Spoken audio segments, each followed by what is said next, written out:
자식이라는 건 나이가 몇 살이건 물가에 내놓은 어린아이 같은 모양입니다. 전화기 너머로 들려오는 아들 녀석의 목소리는 평소보다 한 뼘은 더 가라앉아 있었어요. 40이 넘어 회사에서는 부장 소리를 듣는 아들이지만 제 귀에는 영락없는 어린아이의 투정으로 들렸습니다. 엄마, 요즘 입맛이 통없네.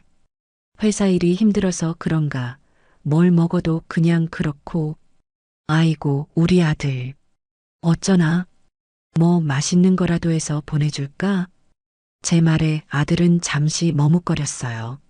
아마도 아내인 유진이의 눈치를 살피는 것이겠지요. 괜찮다고 바쁘실 텐데 뭘 그러냐고 사양할 줄 알았는데 녀석은 정말로 먹고 싶은 게 있었던 모양입니다. 예전에 엄마가 가을에 딱 한 번 해주시던 거 있잖아. 그 귀한 버섯으로 만든 거. 자연산 송이버섯 장조림. 그게 너무 먹고 싶다. 송이버섯 장조림. 그 말을 듣는 순간 제 머릿속에는 까까머리 중학생이던 선우가 부엌을 기웃거리던 모습이 그려졌습니다.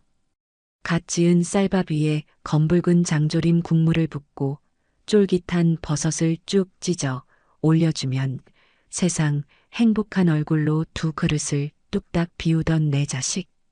그 귀한 것을 행여나 아들이 덜 먹을까 저는 쳐다만 봐도 배가 부르다며 거짓말을 하곤 했지요. 아들의 그 한마디가 제 가슴속 어딘가를 쿡 하고 찔러왔습니다. 입맛이 없을 정도면 얼마나 기력이 쇠한 걸까. 마음이 급해졌어요. 알았다. 이 엄마가 어떻게든 구해서 맛있게 해줄 테니 딱 기다리고 있어. 정말? 에이, 그냥 해본 소리야. 그거 얼마나 비싸고 구하기도 힘든데. 시끄럽다. 아들이 먹고 싶다는데 하늘의 별이라도 따다 줘야지. 곧 연락하마. 전화를 끊고 나니 마음이 바빠졌습니다. 하지만 아들 말대로 지금 시장에 나간다고 해서 자연산 송이를 바로 구할 수 있는 것도 아니었어요.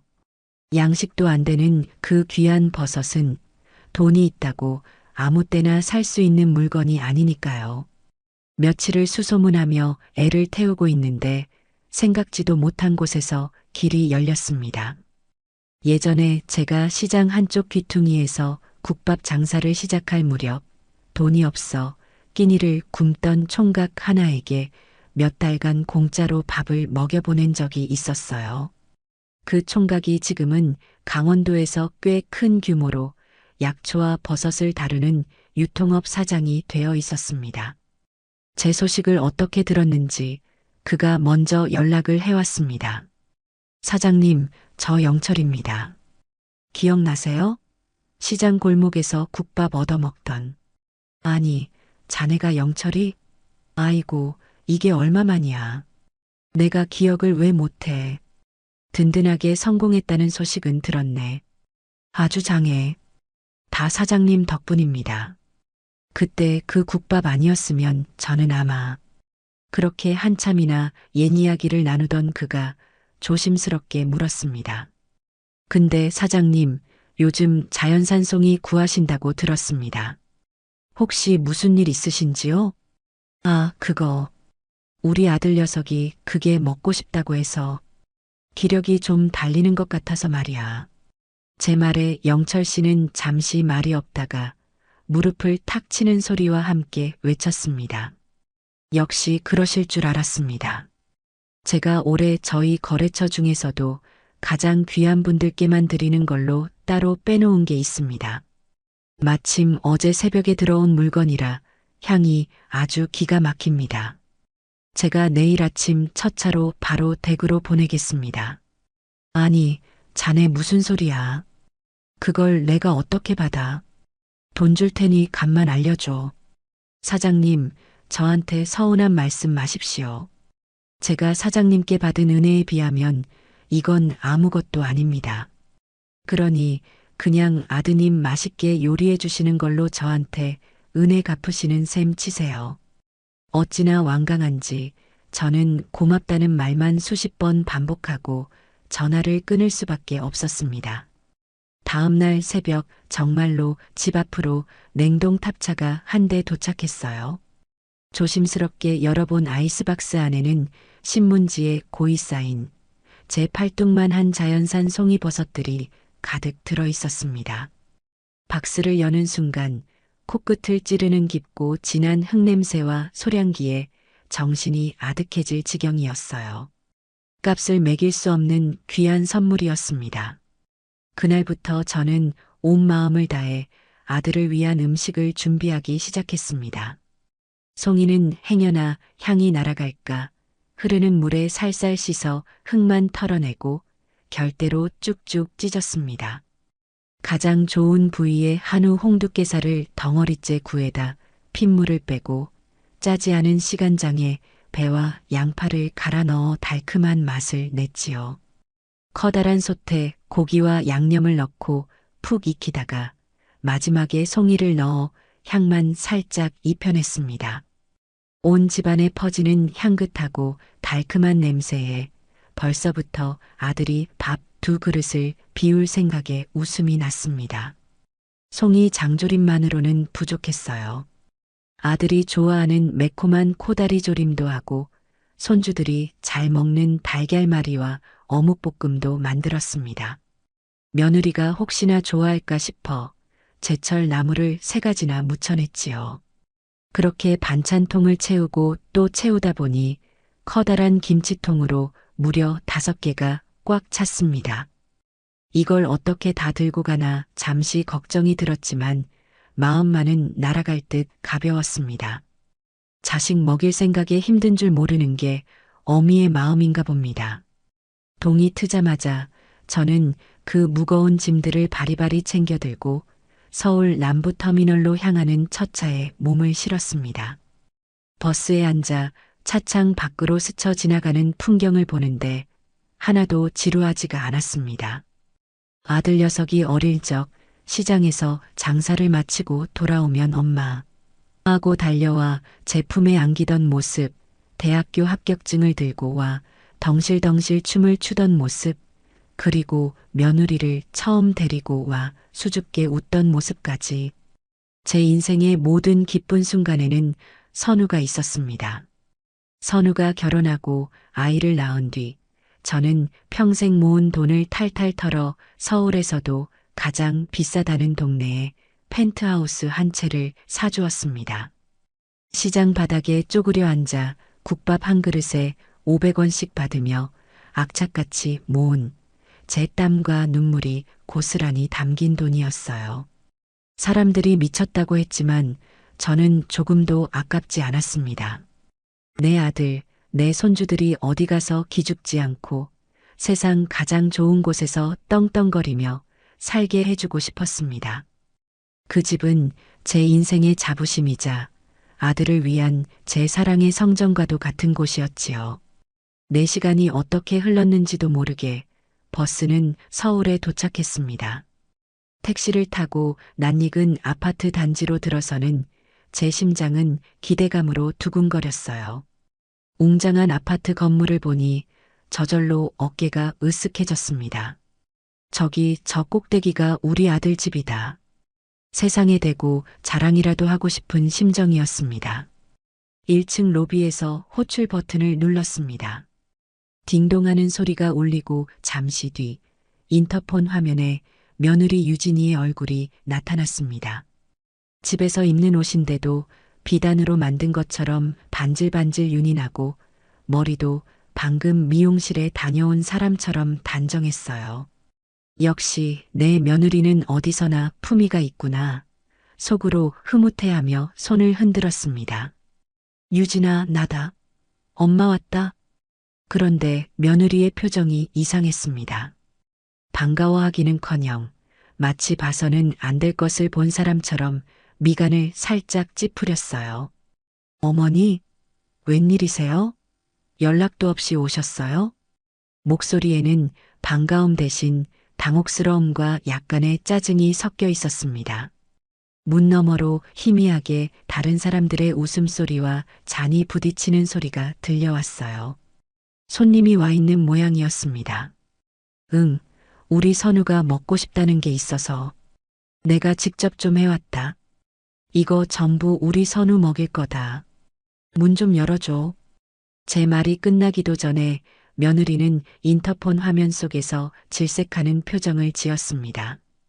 제가 들고 있는 투박한 반찬통들을 위아래로 훑어보더니 집안의 손님들을 의식하는 듯한 목소리로 말했어요. 어머니, 지금 손님 계신데 이런 건 대체 왜 연락도 없이 가져오세요?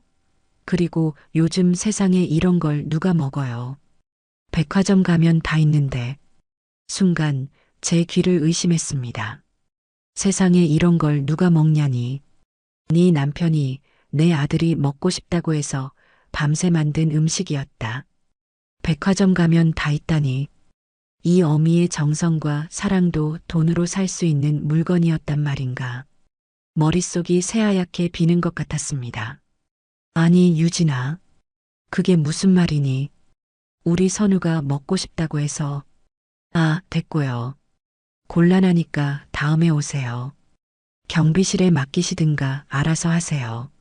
툭 하는 소리와 함께 인터폰 화면이 꺼졌습니다. 며느리는 제게 단 4초를 허락하고는 그렇게 사라졌습니다.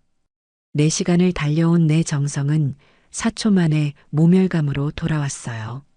잠시 멍하니 서 있는데 주머니 속에서 전화기가 울렸습니다. 아들이었습니다. 엄마, 미안해. 유진이 친구들 와 있어서 그래. 알잖아, 걔 성격. 엄마, 듣고 있어? 다음에 와, 제발. 내가 잘못했어. 응? 아들의 목소리는 미안함보다는 귀찮음이 가득했습니다. 어서 이 상황을 끝내고 싶다는 조급함이 전화기 너머로 고스란히 전해졌어요. 제 상처보다 아내의 체면이, 어미의 정성보다 아내 친구들과의 브런치가 더 중요한 아들이었습니다. 저는 아무 대답도 하지 않았습니다. 할 말이 없었어요. 무슨 말을 할 수 있었을까요? 전화를 끊고 차갑고 단단한 로비의 유리벽에 비친 제 모습을 보았습니다. 온갖 음식물이 담긴 보따리를 곁에 둔 시골에서 갓상경한 촌스러운 늙은이, 며느리의 눈에 그리고 아들의 눈에 비쳤을 제 모습이겠지요. 문득 제 평생을 바쳐 이룬 저 펜트하우스가 저 높은 곳에서 나를 비웃고 있다는 생각이 들었습니다. 온몸의 피가 차갑게 식는 것 같았습니다. 더 이상 슬프지도 화가 나지도 않았습니다. 그저 모든 것이 명확해졌을 뿐입니다. 손에 들린 반찬통들은 이제 사랑의 증표가 아니라 제 어리석음의 증거처럼 느껴졌어요. 무게가 천근만근이었습니다. 저는 아무 일 없었다는 듯 미동도 없이 굳어버린 얼굴 근육을 억지로 움직여 뒤돌아섰습니다. 로비를 나서는 제 걸음걸이가 혹여나 비틀거릴까봐 등줄기에 힘을 꽉 주었지요. 다시는 이 건물에 내 발로 들어서는 일은 없을 겁니다. 택시를 타고 서울 남부 터미널로 가는 내내 저는 창밖만 바라보았습니다. 화려한 서울의 야경이 눈에 들어오지 않았어요. 머릿속에서는 방금 전 며느리가 뱉었던 말들이 끊임없이 재생되었습니다. 이런 걸 누가 먹어요? 백화점 가면 다 있는데. 그 말은 단순한 거절이 아니었습니다.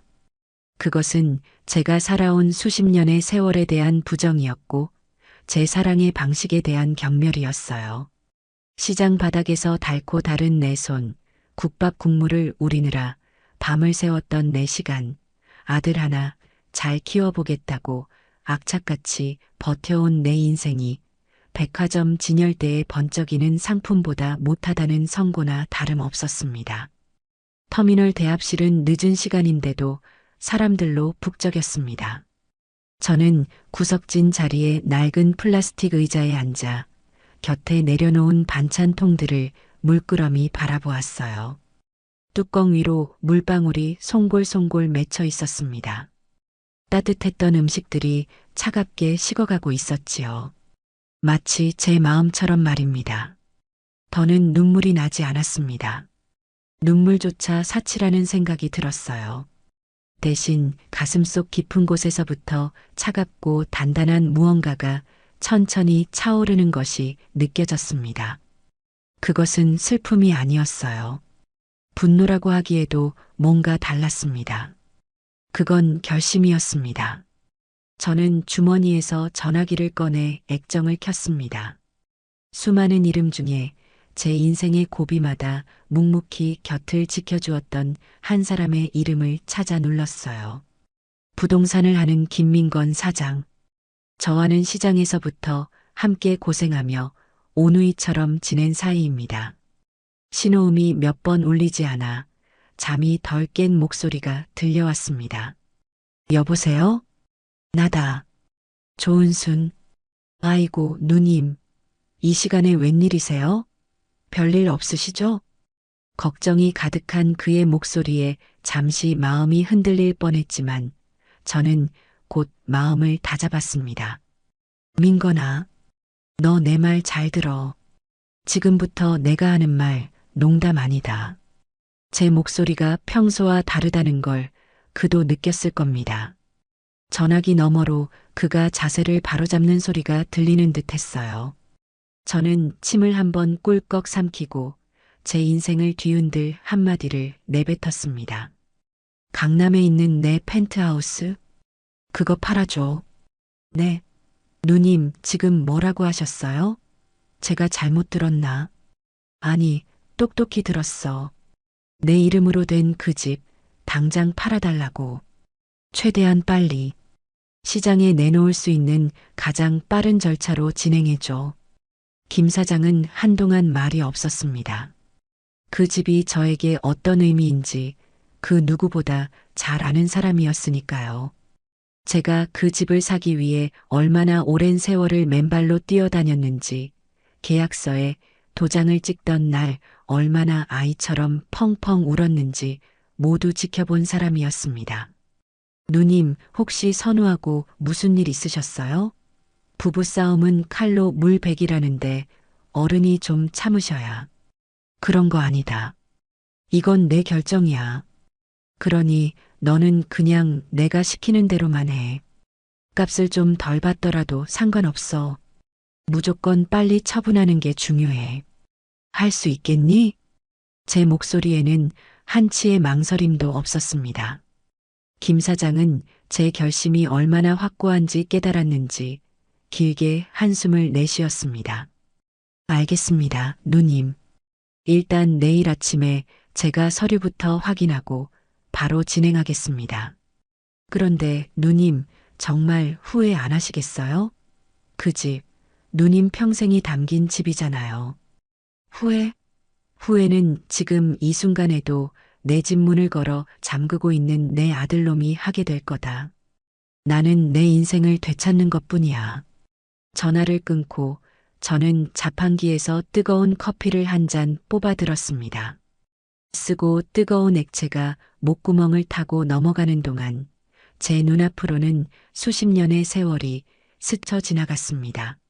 남편 일찍 여의고 어린 아들 손을 잡고 시장 바닥에 처음 나섰던 날의 막막함. 뜨거운 국밥솥에 팔을 대어 흉터가 겹겹이 쌓여도 아들 먹일 생각에 아픈 줄도 몰랐던 밤들. 달아빠진 고무장갑을 몇 번이나 꿰맸으면서도 아들 등록금 봉투를 받아들었을 때의 벅찬 기쁨. 그 모든 순간들이 지금의 저를 만들었습니다. 그리고 그 모든 노력의 결정체가 바로 저 펜트하우스였습니다. 그것은 단순한 재산이 아니었어요. 제 인생의 증거였습니다.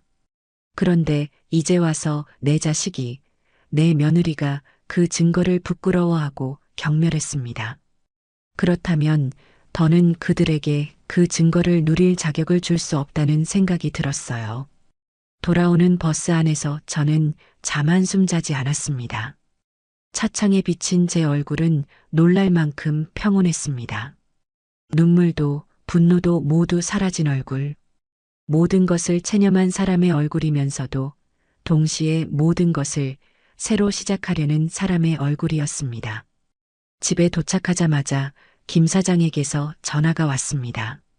벌써부터 서류 준비를 마쳤다고, 정말 이대로 진행할 거냐고 마지막으로 확인을 했습니다.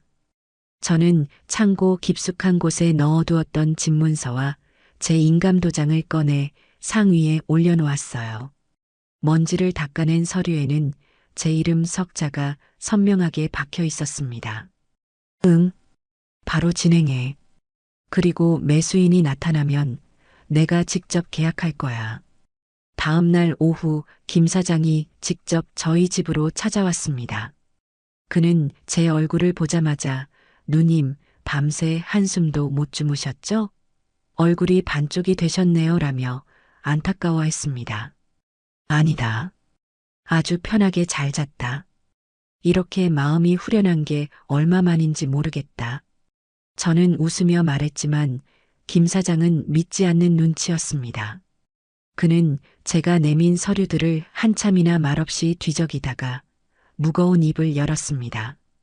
누님, 제가 마지막으로 딱 한 번만 더 여쭐게요. 선우, 그래도 누님 하나밖에 없는 아들이잖아요. 이렇게까지 하시면 평생 얼굴 안 보고 사실 겁니까? 재산보다 사람이 먼저 아닙니까? 그의 진심 어린 걱정에 고마웠습니다. 하지만 이미 제 마음은 돌아올 수 없는 강을 건넌 뒤였어요. 민건아, 만약 어떤 사람이 평생을 바쳐 그림 한 점을 그렸다고 생각해 보렴. 그런데 그 그림을 선물 받은 사람이 그림이 촌스럽고 자기 집이랑 안 어울린다면서 창고에 처박아 두고 사람들 앞에서는 부끄럽다고 말하고 다닌다면 그 화가는 어떻게 해야 할까? 그 그림 다시 빼앗아 와야지. 그게 그림에 대한 예의고 자기 자신에 대한 예의다. 나는 지금 내 그림을 되찾으려는 거야. 내 인생에 대한 예의를 차리려는 거라고. 그러니 너는 군소리 말고 내가 최고의 값에 내 그림을 팔 수 있도록 도와주기만 하면 된다. 제 단호한 말에 김 사장은 더 이상 아무 말도 하지 못했습니다. 그는 결심한 듯 고개를 끄덕이고는 가져온 서류 가방에서 위임장을 꺼냈습니다. 저는 한치의 망설임도 없이 제 이름 석자를 쓰고 인감도장을 찍었습니다. 도장이 서류에 찍히는 쿵 하는 소리가 제 인생의 한 막이 끝나고 새로운 막이 시작됨을 알리는 신호탄처럼 들렸습니다. 이제 주사위는 던져졌습니다. 제가 부동산에 집을 내놓은 지 정확히 이틀이 지났습니다. 김 사장에게서 연락이 왔어요. 벌써부터 집을 보겠다는 사람이 나타났다는 겁니다. 금매로 시세보다 조금 저렴하게 내놓은 탓도 있겠지만 워낙 좋은 집이라 금방 소문이 난 모양이었어요. 저는 김 사장에게 구매 희망자의 방문 일정을 아들 부부에게 공식적으로 통보하라고 말했습니다. 이제 그들이 현실을 마주할 시간이었습니다. 저는 그들이 문자를 받았을 때 어떤 표정을 지었을지 눈을 감고 그려보았습니다. 분명 며느리 유진이는 코웃음을 쳤을 겁니다. 어머, 자기. 어머니 쉬하시는 것 좀 봐. 진짜로 사람을 보낸다네. 우리더러 빨리 싹싹 빌라는 신호지 뭐. 가만히 내버려 둬봐요. 제 풀에 지쳐서 그만두실 테니. 아마 며느리는 그렇게 말하며 소파에 누워 잡지책을 넘기고 있었을 겁니다. 아들 녀석은 조금은 불안한 표정을 지으면서도 아내의 말에 결국 고개를 끄덕였겠지요. 엄마 성격에 설마 진짜 집을 파시겠어? 그냥 화가 많이 나셔서 그러는 걸 거야. 그렇게 서로를 위로하며 이것이 제가 보내는 마지막 경고라고 유치한 시위라고 멋대로 판단했을 겁니다. 그들의 그 오만함이 앞으로 닥쳐올 파국을 조금도 예상하지 못하게 만들고 있었어요. 약속된 날짜에 집을 보러 첫 번째 사람이 찾아갔습니다. 김 사장은 만약을 대비해 모든 과정을 제게 실시간으로 알려주기로 했습니다. 방문객은 특이하게도 이제 갓 30이 될까 말까 한 젊은 여자였습니다. 인터넷에서 개인 방송을 하는 소위 말하는 유튜버라고 했어요. 수십억짜리 펜트하우스를 사겠다고 나타난 사람치고는 너무나 젊고 또 너무나 자유분방해 보였습니다. 며느리는 아마 속으로 저를 더욱 비웃었을 겁니다. 어머니가 돈을 주고 아르바이트생이라도 고용했나? 하고 말이지요. 김 사장의 말에 따르면 며느리는 손님을 맞이하는 내내 아주 노골적으로 불쾌한 티를 냈다고 합니다. 일부러 청소도 하지 않은 것처럼 거실 테이블에 잡동사니를 늘어놓고 손님이 들어서는데도 소파에 비스듬히 누워 눈인사조차 건네지 않았다고요. 어머, 집 보러 오셨어요? 웬만하면 안 사시는 게 좋을 텐데. 젊은 방문객에게 며느리가 던진 첫마디였다고 합니다. 이 집 보기만 번지르르하지 살아보면 별로예요.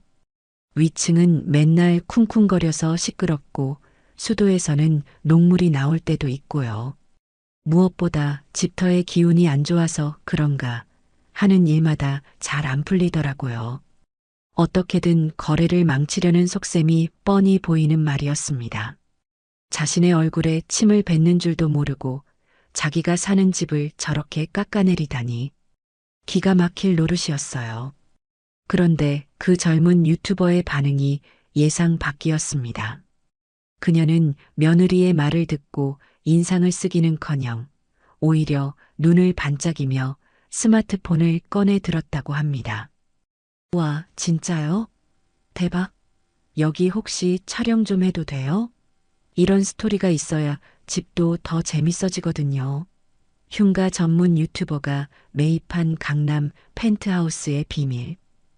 이런 제목으로 올리면 조회수 폭발할 것 같은데요. 유튜버는 며느리의 저주에 가까운 말을 콘텐츠로 받아들인 겁니다. 그녀는 신이 나서 집안 구석구석을 촬영하기 시작했습니다. 특히 며느리가 가장 촌스럽다고 무시했던 제가 직접 설계에 참여한 넓은 기역자 구조의 주방을 보더니 감탄을 금치 못했다고 해요. 세상에 주방이 무슨 방송 스튜디오만 하네요. 여기서 요리 방송하면 딱이겠다. 어머니, 아니 사모님, 저 이 집 너무 마음에 드는데요. 계약하고 싶어요. 며느리는 완전히 할 말을 잃고 멍한 표정으로 서 있기만 했다고 합니다. 자신의 얄팍한 수가 오히려 상대방의 구매 욕구를 자극하는 역효과를 낳은 셈이지요. 김 사장은 웃음을 참느라 무척이나 힘들었다고 제게 전했습니다. 그날 저녁 예상대로 아들에게서 전화가 왔습니다. 그의 목소리에는 이제 짜증이 가득 실려 있었습니다. 엄마, 대체 언제까지 이러실 거예요? 오늘 이상한 여자애까지 보냈다면서요. 장난이 너무 심하시잖아요. 유진이도 지금 기분 많이 안 좋아요. 며느리의 기분까지 걱정하는 아들의 목소리에 저는 실수했습니다. 제 기분은 단 한 번이라도 생각해 본 적이 있는지 묻고 싶었어요. 선우야, 엄마가 다시 한번 말하지만 이건 장난이 아니다. 아니, 장난이 아니면 뭔데요? 그럼 진짜로 이 집을 팔겠다는 말씀이세요? 저희더러 길바닥에 나앉으라고요? 너희가 사는 집이 누구의 집인지 단 한 번이라도 진지하게 생각해 본 적 있니? 그 집은 내 집이다. 내 평생이 담긴 내 집. 나는 내 집을 팔겠다는데 너한테 허락까지 받아야 하는 거니? 제 차가운 말에 아들은 잠시 할 말을 잃은 듯 했습니다. 엄마, 왜 이렇게까지 하세요? 저희가 뭘 그렇게 잘못했어요? 그날은 그냥 유진이가 손님들 때문에 정신이 없어서 실수한 거잖아요. 제가 대신 사과할게요. 그러니 제발 그만하세요. 실수. 아들은 그날의 일을 고작 실수라고 표현했습니다.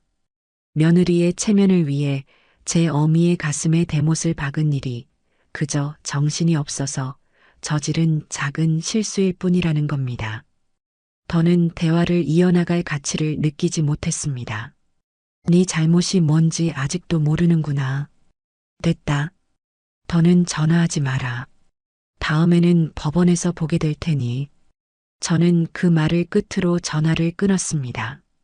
거실 창가에 놓인 작은 화초에 물을 주었습니다. 며칠 전까지만 해도 축 늘어져 있던 녀석이 다시 파릇파릇하게 생기를 되찾고 있었어요. 제 마음도 저 화초 같다는 생각이 들었습니다.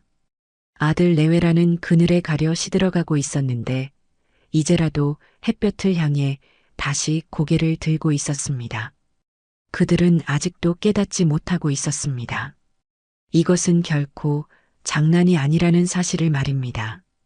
다음 날 아침 김 사장에게서 전화가 왔습니다. 어제 집을 보고 갔던 젊은 유튜버가 바로 계약을 진행하고 싶다는 의사를 밝혀왔다는 겁니다. 심지어 가격을 깎으려는 시도조차 없이 제가 내놓은 가격 그대로 매입하겠다고 했답니다. 보통은 몇백만 원이라도 깎아보려고 흥정을 하는 게 일반적인데 아주 이례적인 일이었습니다.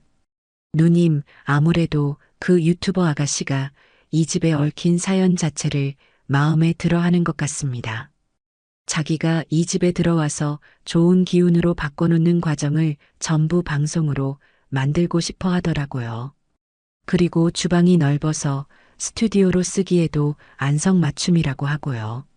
어떡할까요? 바로 계약 진행할까요? 김 사장의 목소리는 살짝 상기되어 있었습니다. 이렇게 빨리 그리고 이렇게 좋은 조건의 거래가 성사되리라고는 그도 예상하지 못했던 겁니다. 저는 잠시 창밖을 바라보았습니다. 맑고 푸른 가을 하늘이 눈에 들어왔어요. 제 마음도 저 하늘처럼 한 점의 망설임도 없이 맑았습니다. 그래, 바로 진행해. 오늘 오후에라도 당장 만나서 도장 찍자고 해. 네, 오늘 바로요? 누님, 그래도 하루 정도는 더 생각해 보시는 게. 생각은 충분히 했다. 쇳불도 당김에 빼라고 했어. 그 아가씨 마음 바뀌기 전에 오늘 바로 끝내자. 김 사장은 제 확고한 의지에 더는 반대하지 못하고 약속을 잡겠다고 했습니다. 오후 2시 부동산 사무실에서 만나기로 약속이 잡혔습니다. 저는 옷장에서 가장 좋은 옷을 꺼내 입었습니다. 아들에게 펜트하우스를 사주던 날 계약을 마치고 함께 백화점에 가서 아들이 직접 골라준 옷이었어요. 이 옷을 입고 그 집의 인연을 시작했으니 끝맺음도 이 옷과 함께하는 것이 맞다는 생각이 들었습니다. 약속 장소에 나가니 김 사장과 그 젊은 유튜버가 저를 기다리고 있었습니다. 보라라고 자신을 소개한 아가씨는 화면에서보다 훨씬 더 생기 넘치고 예의 바른 사람이었어요. 저를 보자마자 90도로 허리를 숙여 인사를 했습니다. 어머님, 직접 뵙게 되어 영광입니다. 말씀 많이 들었습니다. 내 소문을 들을 게 뭐 있다고. 아무튼 집을 마음에 들어 한다니 다행이네요. 마음에 드는 정도가 아니에요. 저는 보자마자 제 집이라는 확신이 들었어요. 제가 꼭 이 집을 사서 아주 행복하고 좋은 기운이 넘치는 곳으로 만들 거예요. 지켜봐 주세요. 보라 아가씨는 계약서에 서명을 하는 내내 싱글벙글 웃었습니다. 그 밝은 에너지가 제게도 전해지는 듯 했어요. 저는 김 사장이 건네주는 매매 계약서를 천천히 읽어내려갔습니다. 매도인 조은순, 매수인 윤보라. 제 이름 옆에 이제는 생판 남이 된 사람의 이름이 적혀 있었습니다. 그 순간 만감이 교차했습니다. 시원섭섭하다는 말이 이럴 때 쓰는 걸까요? 제 인생의 일부를 잘라내는 것 같은 아픔과 동시에 썩은 살을 도려내는 듯한 후련함이 밀려왔습니다. 저는 펜을 들어 제 이름 석자 옆에 또박또박 서명을 했습니다. 그리고 가방에서 인감 도장을 꺼내 마지막으로 힘주어 찍었습니다. 쿵! 묵직한 도장이 서류에 찍히는 소리가 사무실 전체에 울려 퍼졌습니다. 그것으로 모든 것은 끝이 났습니다. 그 집은 이제 더 이상 제 집이 아니었습니다. 계약금을 제 통장으로 이체한 보라 아가씨는 잔금도 최대한 빨리 치르겠다고 약속했습니다. 저는 모든 것을 김 사장에게 위임하고 사무실을 나섰습니다.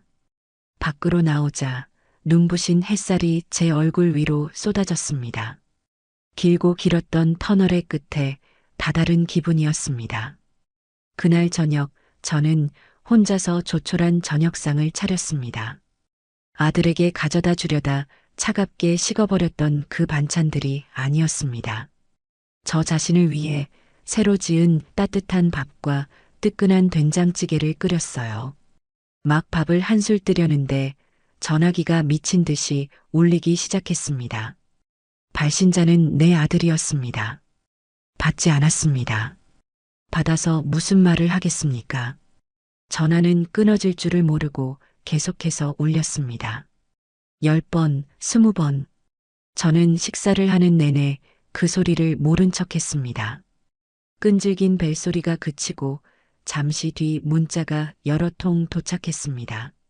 엄마, 전화 좀 받아봐. 제발. 부동산에서 연락 왔어. 이게 대체 어떻게 된 거야? 설마 진짜 판 건 아니지? 아니라고 말해줘, 엄마. 저는 그 문자들을 조용히 읽어내려 보다가 답장 버튼을 눌렀습니다. 길게 쓸 필요도 없었어요. 이제 그 집은 내 집이 아니다. 너희도 더 이상 그 집에 살 수 없어. 이사 갈 준비나 하거라. 제 문자를 확인한 것인지 잠시 뒤 아들에게서 다시 전화가 걸려왔습니다. 이번에는 받았습니다. 마지막으로 제 입으로 직접 확인을 시켜줘야 할 것 같았어요. 여보세요. 엄마, 진짜야? 진짜로 집 판 거야? 어떻게 나한테 말 한마디 없이 그럴 수가 있어. 아들의 목소리는 절규에 가까웠습니다.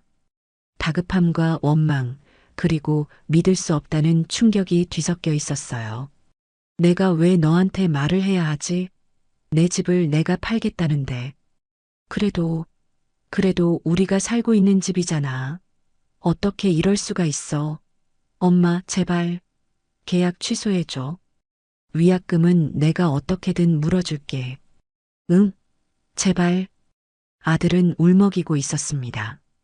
저는 전화기 너머로 아들의 울음소리를 들으며 며칠 전 굳게 닫혔던 펜트하우스의 현관문을 떠올렸습니다. 제가 그 문 앞에서 느꼈을 절망과 슬픔을 이제 아들이 고스란히 느끼고 있었습니다.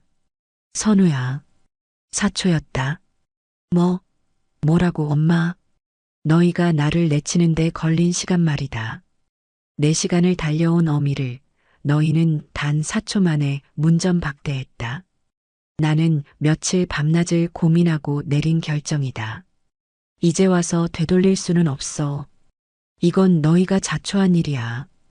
그러니 받아들여라. 제 말을 끝으로 저는 미련 없이 전화를 끊었습니다. 전화기를 식탁 위에 내려놓고 식어버린 밥을 다시 한술 떴습니다. 이상하게도 눈물이 나지 않았습니다.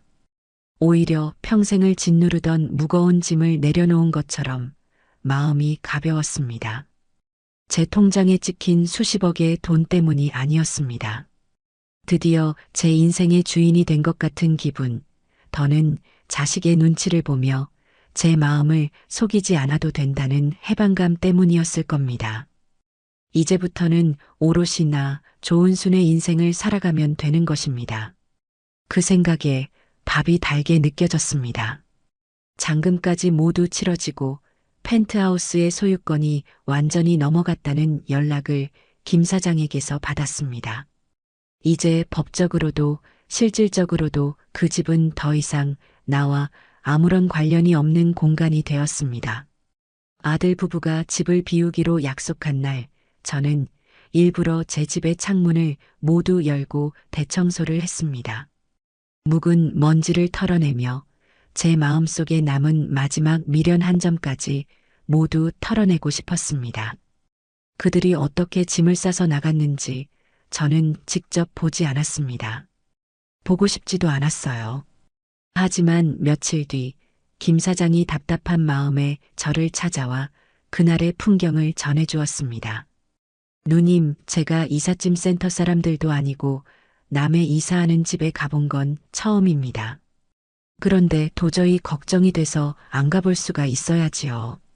그런데 말입니다. 정말 가관도 아니었습니다. 김 사장은 혀를 끌끌 차며 고개를 저었습니다.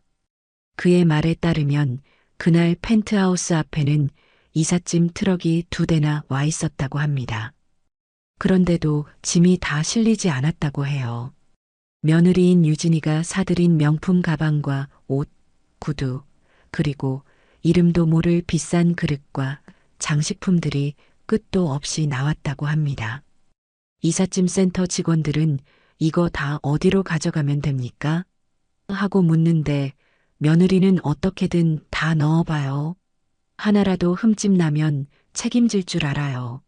라며 악만 쓰고 있었다고 합니다. 아들 녀석은 망연자실한 표정으로 한쪽 구석에 서서 담배만 뻐끔뻐끔 피우고 있었다고 하고요. 결국 트럭에 다 싣지 못한 짐들은 중고 명품업자들이 와서 헐값에 실어갔다고 합니다. 며느리는 제 물건에 손대지 말라며 울고불고 난리를 쳤지만 당장 이사 들어갈 집에는 그 짐들을 놓을 공간조차 없었으니 어쩔 도리가 없었겠지요. 그렇게 짐을 빼고 나서 집안을 한번 둘러보는데 누님, 제가 다 속이 상하더라고요. 누님이 그토록 애지중지하며 고른 벽지며 바닥이며 여기저기 긁히고 상처난 곳이 한두 군데가 아니었습니다. 꼭 그 사람들 마음 상태 같아서 씁쓸했습니다. 김 사장의 말을 들으며 저는 아무 표정도 짓지 않았습니다. 그저 묵묵히 그가 따라주는 차를 마실 뿐이었어요. 마음이 아프지 않았다면 거짓말이겠지요. 하지만 그보다는 이제라도 제자리를 찾게 되었구나 하는 안도감이 더 컸습니다. 분수에 맞지 않는 옷은 결국 몸을 불편하게 만들고 어딘가를 해지게 만드는 법이니까요. 그들이 새로 이사간 곳은 예전에 살던 동네의 낡은 빌라 3층이었습니다. 엘리베이터도 없는 낡은 건물이었지요. 펜트하우스의 절반도 되지 않는 방 2개짜리 비좁은 공간이었습니다. 김 사장이 일부러 그 동네를 한 바퀴 돌아보고 왔다고 했습니다. 혹시라도 제가 마음 약해져서 다시 돌아갈까봐 현실을 똑똑히 알려주려는 그 나름의 배려였을 겁니다. 창문으로 안을 들여다볼 수는 없었지만 밖으로 새어나오는 소리만 들어도 알겠더라고요. 2사람이 아주 크게 싸우고 있었습니다. 아마 짐 정리할 공간도 없고 모든 게 마음에 안 들었겠지요. 저는 눈을 감고 그들의 새로운 보금자리를 그려보았습니다. 현관문을 열면 바로 거실이 보이고 주방은 3사람이 서면 꽉 찰 만큼 비좁을 겁니다. 해가 잘 들지 않아 낮에도 불을 켜야 하고 윗집 아이들이 뛰어다니는 소리, 옆집 부부가 싸우는 소리가 벽을 타고 고스란히 넘어오겠지요. 전망 좋은 통유리창 너머로 서울의 야경을 내려다보며 와인을 마시던 며느리는 이제 설거지를 하다가도 맞은편 빌라의 너저분한 베란다를 봐야 할 겁니다. 그날 밤 저는 잠을 이루지 못했습니다. 그들이 불쌍해서가 아니었어요. 그곳에서 함께 살아야 할 내 어린 손주들 걱정 때문이었습니다.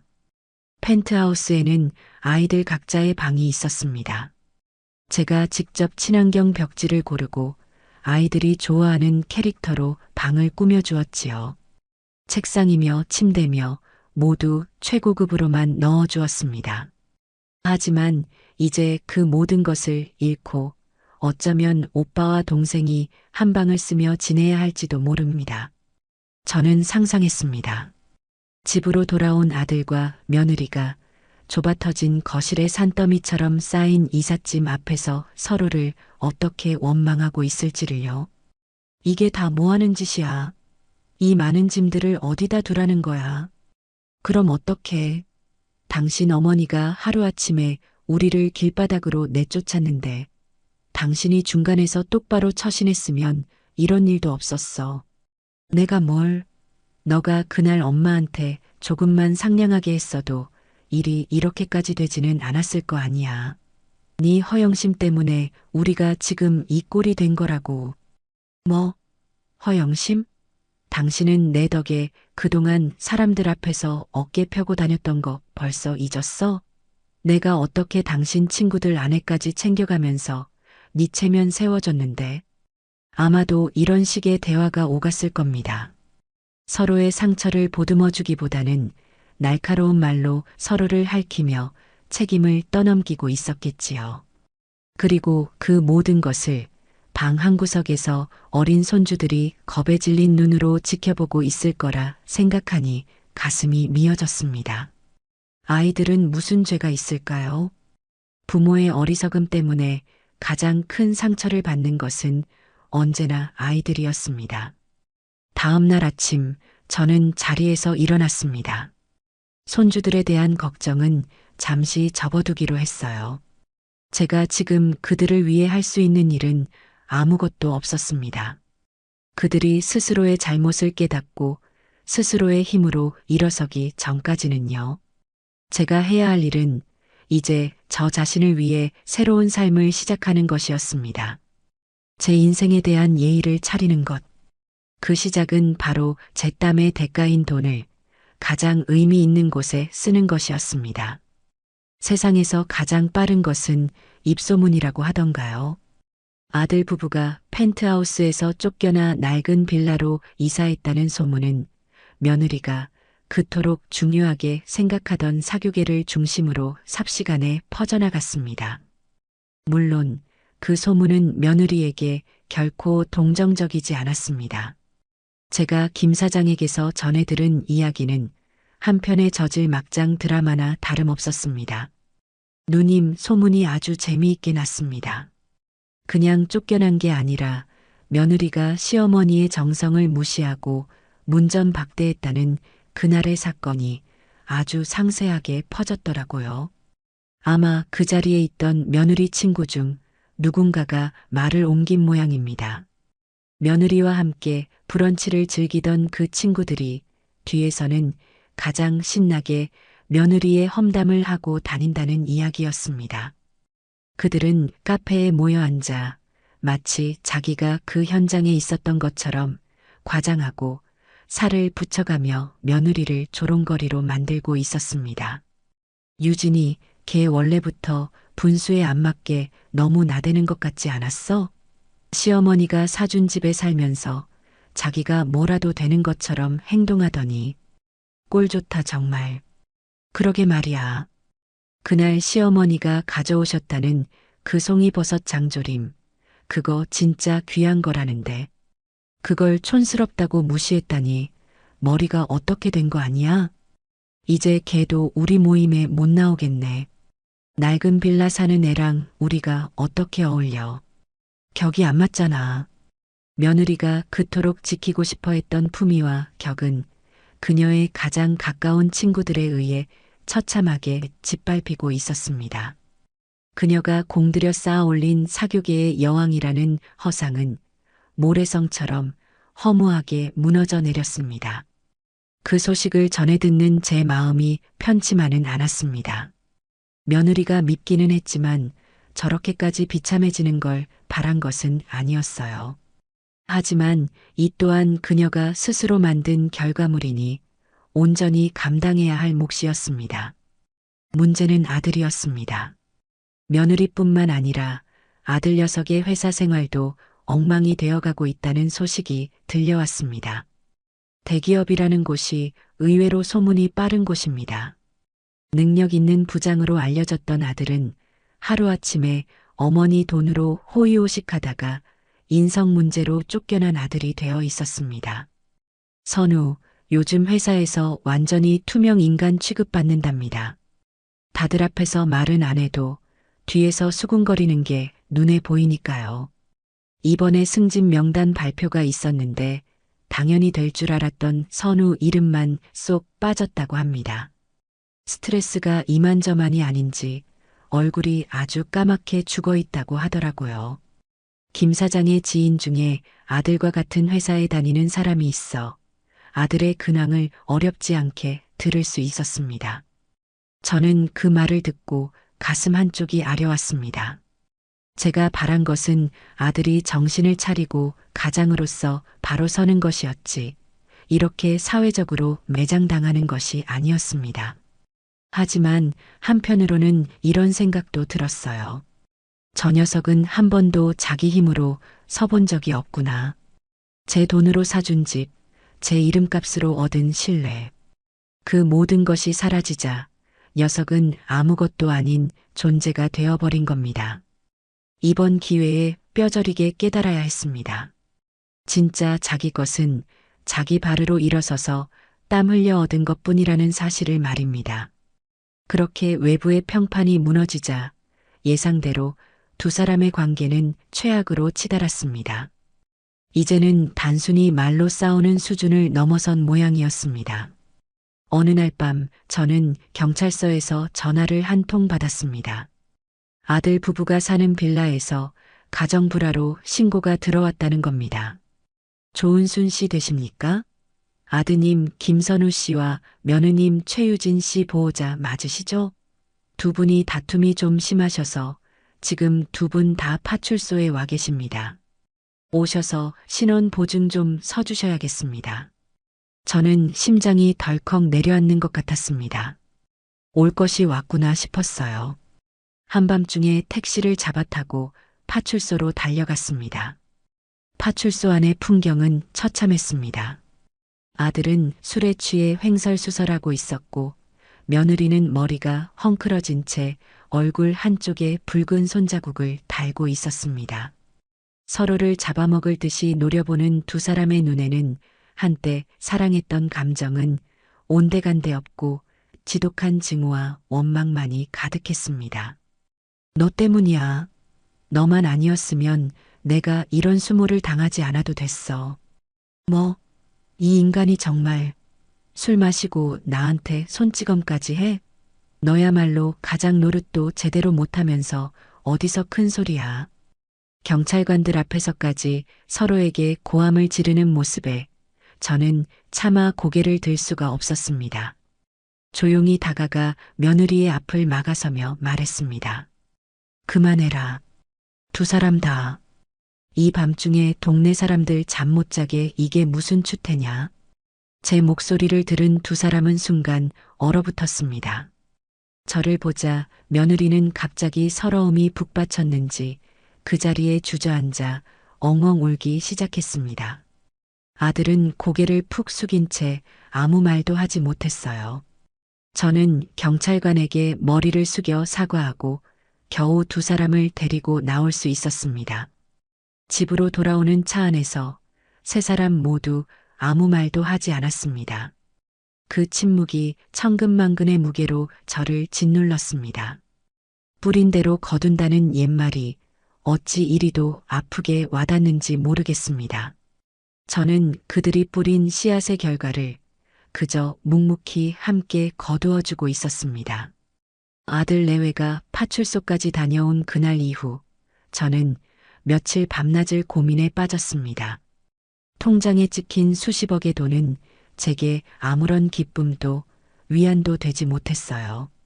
오히려 그 돈이 제 아들을 망치고 한 가정을 파괴한 것 같다는 죄책감마저 들었습니다. 돈은 죄가 없다고 하지만 그 돈을 어떻게 쓰느냐에 따라 독이 될 수도 약이 될 수도 있다는 사실을 뼈저리게 깨달았습니다. 저는 이 돈을 그냥 쥐고 있어서는 안 된다고 생각했습니다.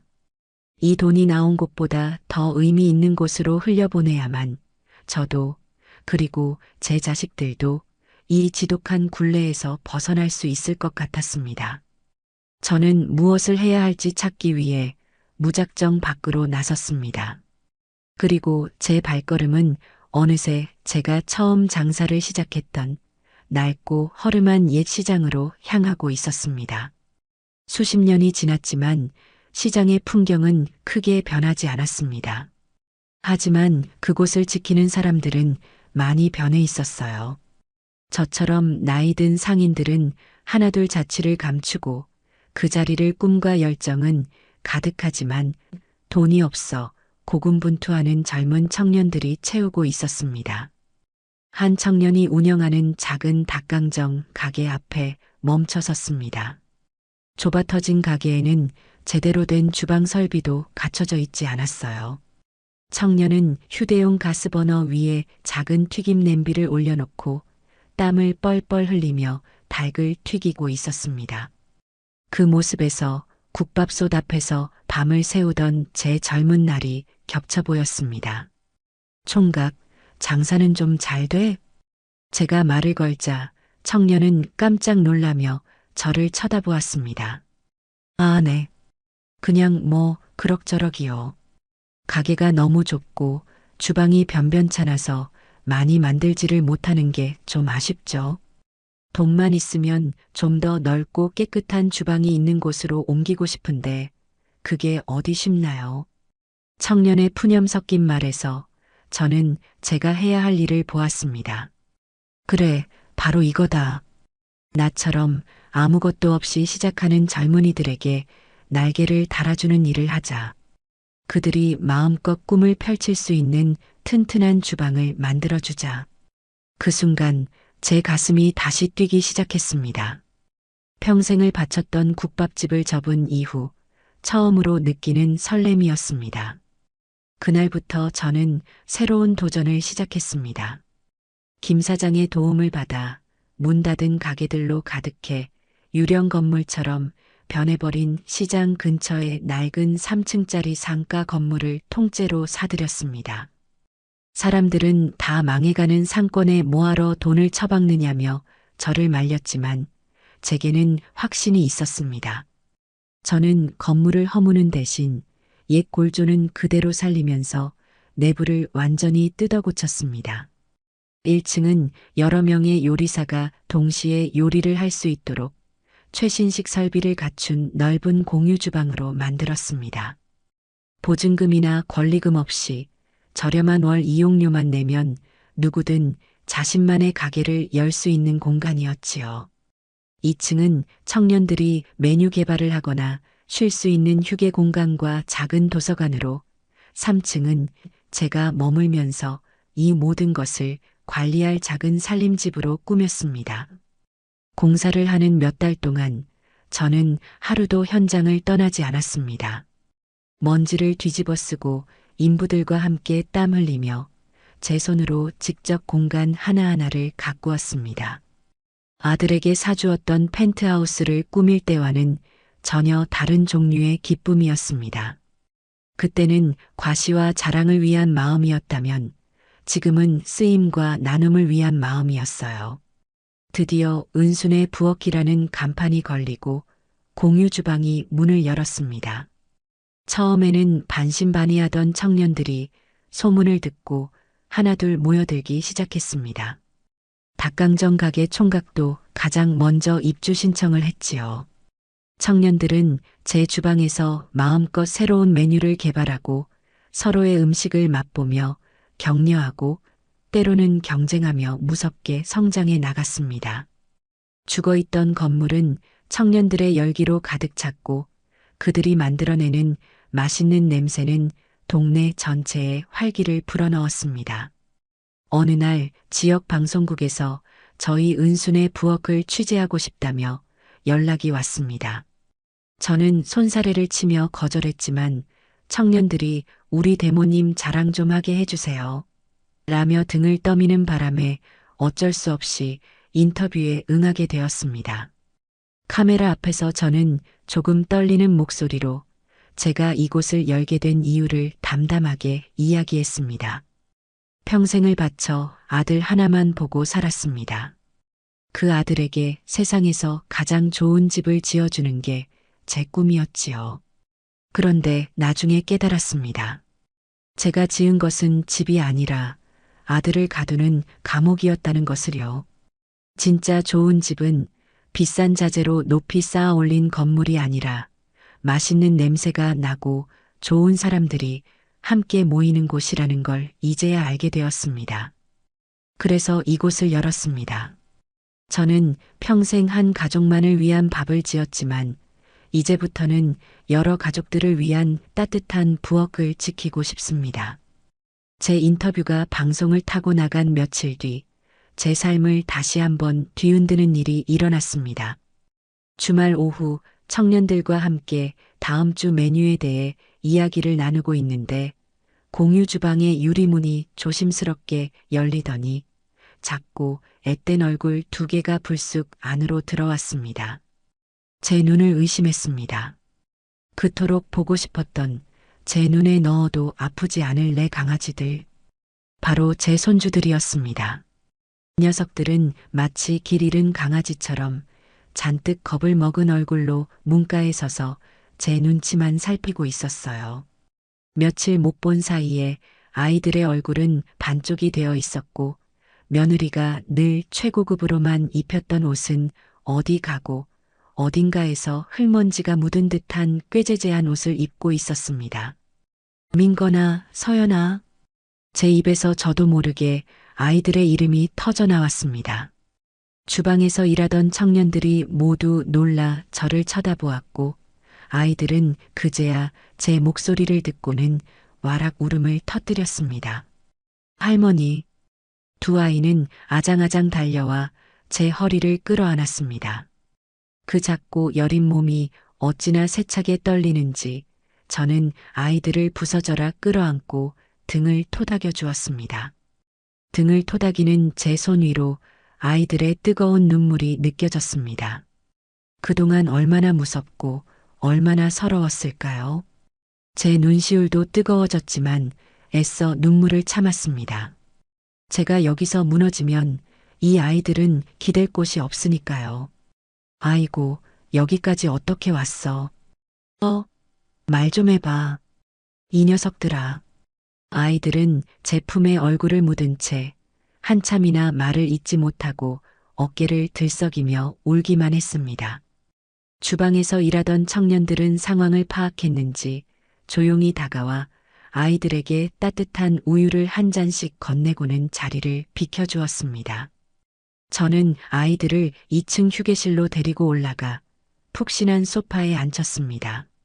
따뜻한 물수건으로 아이들의 얼룩덜룩한 얼굴을 닦아주자 그제야 조금 진정이 되었는지 첫째인 민건이가 입을 열었습니다. 할머니, TV에서 봤어요. 할머니 여기 계신 거. TV에서? 아, 방송. 네. 그래서 주소 적어놨다가 서연이랑 둘이서 버스 타고 왔어요. 우리 돼지 저금통 깼어요. 8살짜리 아이의 입에서 나온 말이라고는 믿기지 않았습니다. 서울 지리도 모르는 아이들이 자기들끼리 버스를 타고 여기까지 왔다는 사실에 아찔한 현기증이 났습니다. 만약 오는 길에 무슨 일이라도 생겼더라면 상상만 해도 끔찍했어요. 이 녀석들아, 얼마나 위험한 짓인데 엄마 아빠한테는 말하고 온 거야? 제 목소리가 저도 모르게 높아졌습니다. 그러자 옆에 있던 서연이가 다시 울먹이며 말했어요. 엄마 아빠는 맨날 싸워요. 무서워요. 좁은 집도 싫고 맨날 시끄러운 것도 싫어요. 동생의 말에 민건이가 고개를 푹 숙이며 덧붙였습니다. 할머니 보고 싶어서 왔어요. 우리 그냥 여기서 할머니랑 같이 살면 안 돼요? 아이의 그 한마디에 저는 결국 참고 있던 눈물을 터뜨리고 말았습니다. 어른들의 이기심과 어리석음이 아이들에게 얼마나 깊은 상처를 주었는지, 그 작은 가슴에 얼마나 큰 돌덩이를 올려놓았는지 저는 아이들의 눈을 보고서야 깨달았습니다. 그동안 저는 제 상처만 들여다보느라 이 아이들이 겪고 있을 고통을 제대로 헤아리지 못했던 겁니다. 저는 아이들을 위해 따뜻한 밥상을 차렸습니다. 주방에 내려가 갓 지은 밥과 남은 재료로 미역국을 끓이고 아이들이 좋아하는 달걀찜을 만들었습니다. 아이들은 정말 며칠을 굶은 아이들처럼 정신없이 밥을 먹기 시작했습니다. 그 모습을 보니 또 한 번 가슴이 미어졌습니다. 며느리는 아이들 건강에 유난을 떨며 유기농, 최고급 식재료만 고집하던 사람이었습니다. 그런데 이제는 아이들 밥 한 끼 제대로 챙겨줄 경황조차 없는 모양이었습니다. 천천히 먹어, 이놈들아. 체하겠다. 여기 고기도 좀 먹고. 저는 아이들 밥 위에 장조림을 찢어 올려주었습니다. 아이들은 음식을 다 먹고 나서야 긴장이 풀렸는지 소파에 기대 잠이 들었습니다. 잠든 아이들의 얼굴을 가만히 내려다보았습니다. 제 아들 선우의 어릴 적 얼굴이 그곳에 있었습니다. 좋은 것만 보여주고 좋은 것만 먹이고 좋은 길로만 가게 해주고 싶었던 내 아들. 그런데 그 과한 사랑이 결국 제 아들과 손주들까지 모두 상처 입히는 결과를 낳고 말았습니다. 한참을 그렇게 아이들의 잠든 모습을 지켜보고 있는데 주머니 속 전화기가 요란하게 울렸습니다. 아들이었습니다. 저는 잠든 아이들이 깰까봐 조용히 밖으로 나가 전화를 받았습니다. 여보세요. 엄마, 혹시 민건이랑 서연이 못 봤어? 애들이 없어졌어. 유치원에도 안 오고 학원에도 안 갔대. 나 지금 경찰에 신고했어. 엄마, 제발. 애들 못 봤냐고. 전화기 너머로 들려오는 아들의 목소리는 공포와 절망으로 완전히 갈라져 있었습니다. 그제야 아이들이 없어졌다는 사실을 알게 된 모양이었습니다. 저는 잠시 말이 없었습니다. 제 대답을 기다리는 아들의 거친 숨소리가 귓가에 생생하게 들려왔습니다. 걱정 마라.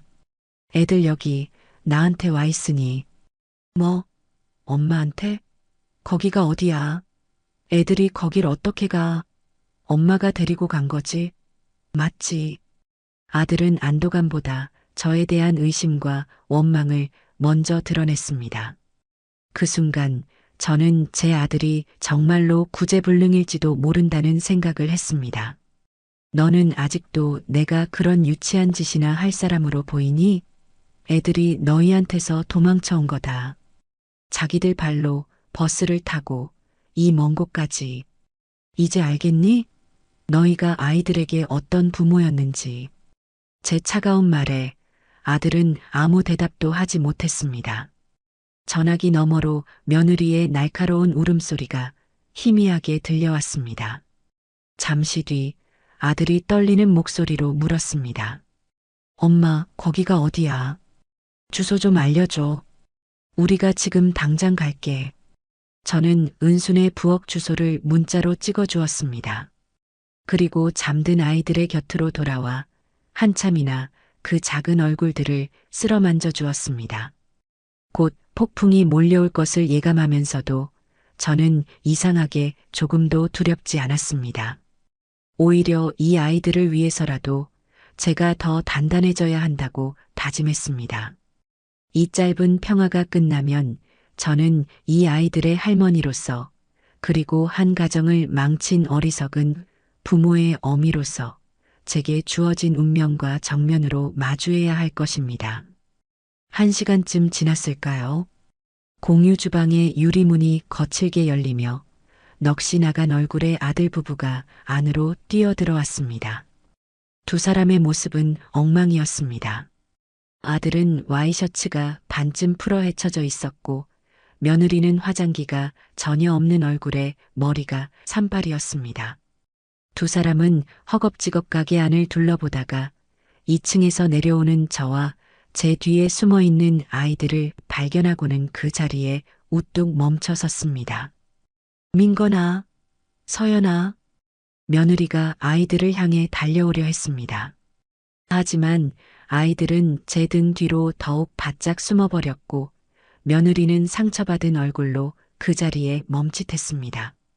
그 순간 가게 안의 모든 소음이 멎었습니다. 요리를 하던 청년들도 음식을 나르던 직원들도 모두 하던 일을 멈추고 이 기묘한 대치 상황을 지켜보고 있었어요. 어머니, 대체 이게 무슨 경우입니까?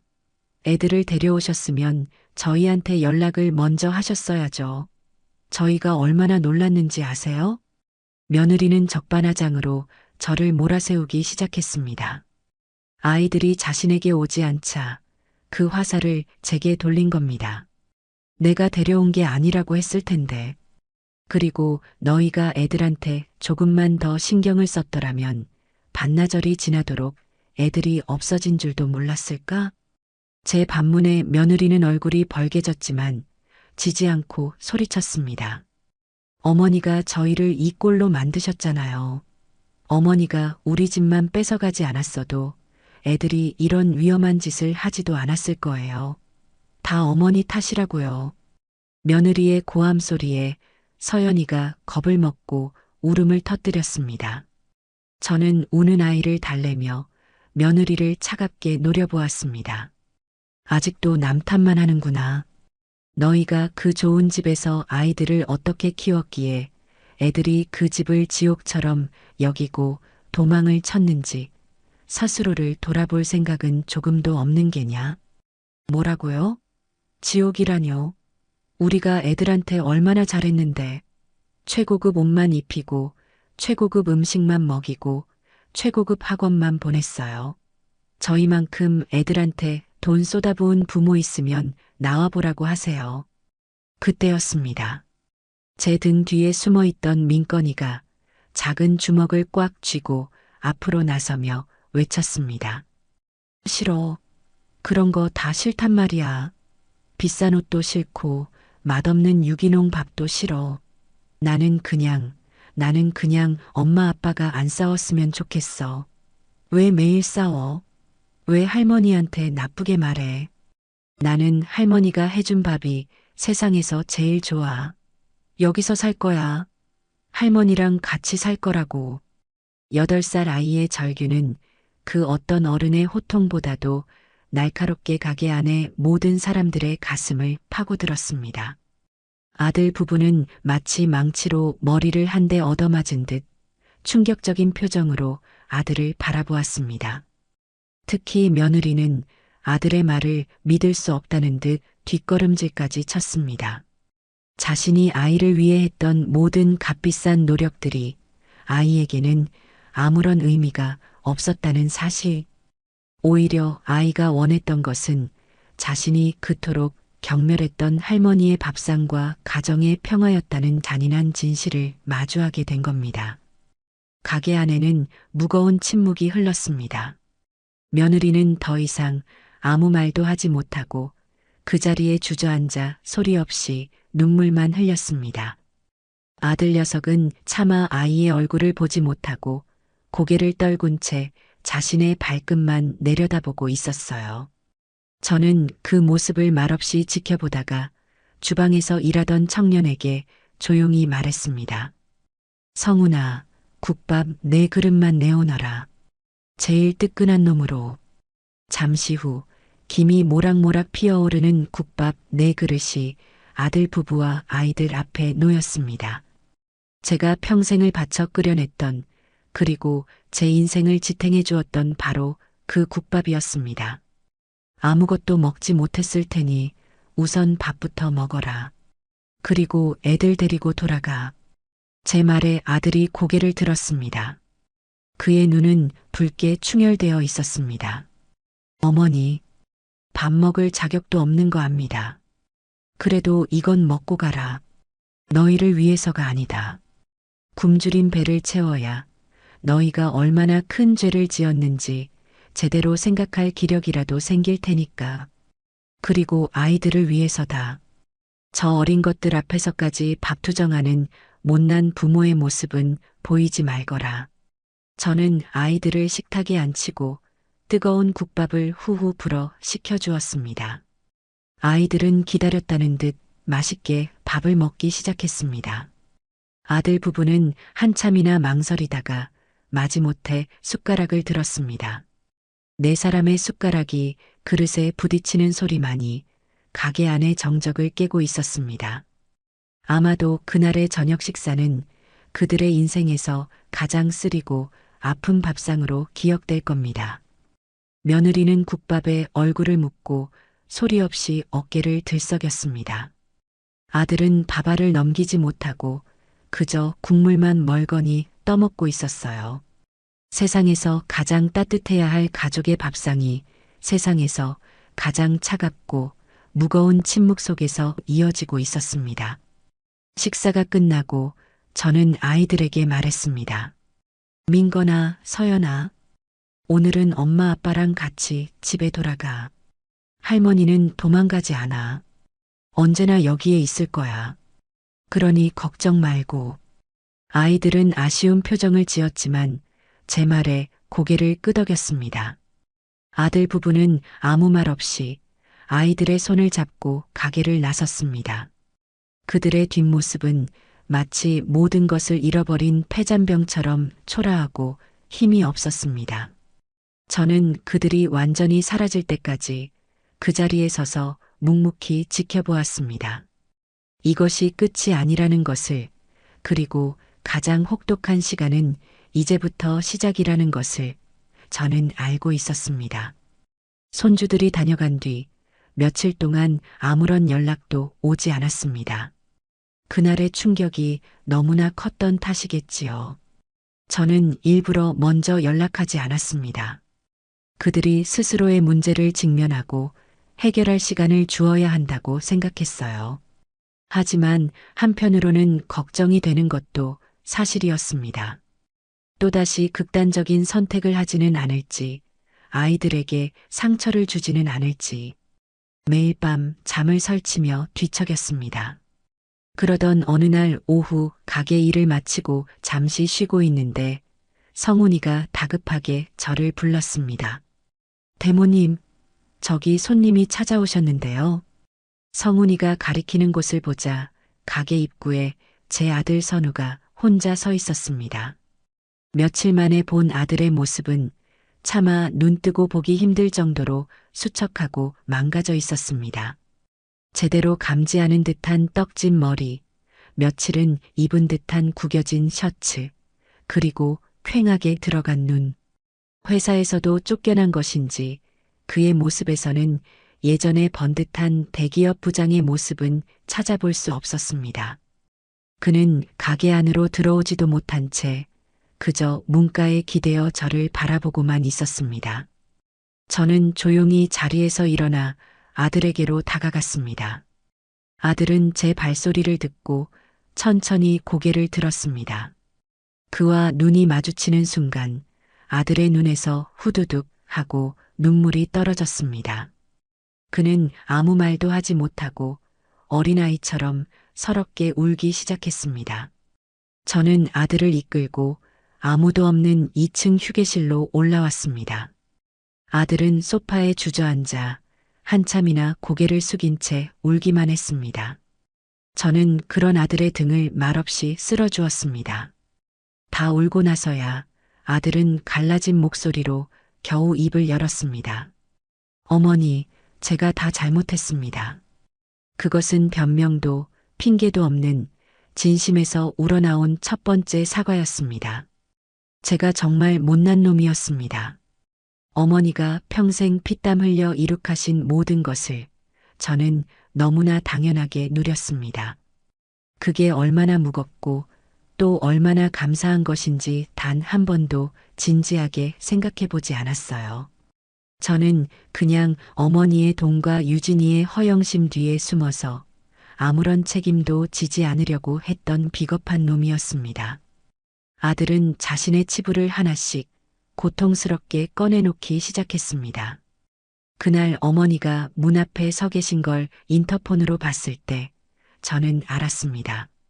어머니가 얼마나 상처받으실지.